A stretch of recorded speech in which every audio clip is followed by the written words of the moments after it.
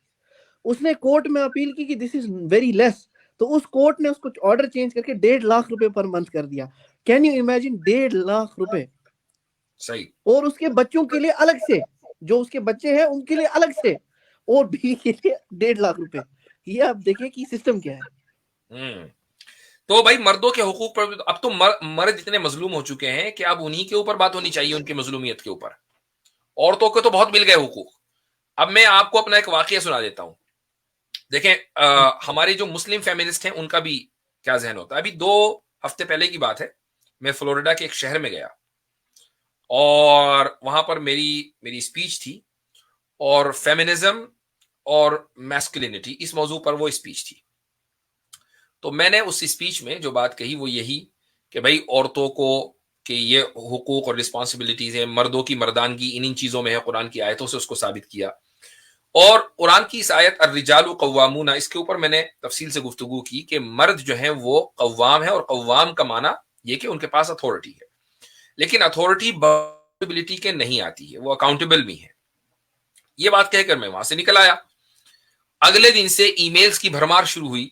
Feminist جو خواتین مسجد میں موجود تھیں, کئی سو کی تعداد میں تھیں وہ خواتین بھی, چونکہ ٹاپک کیسا تھا, اچھا فیمنزم پر بھی بات ہوگی, میسکولینٹی بھی, آج دیکھیں گے مفتی صاحب کیا بولتے ہیں. تو یہ اس نیت سے بھی کچھ پورا ایک گینگ آیا تھا.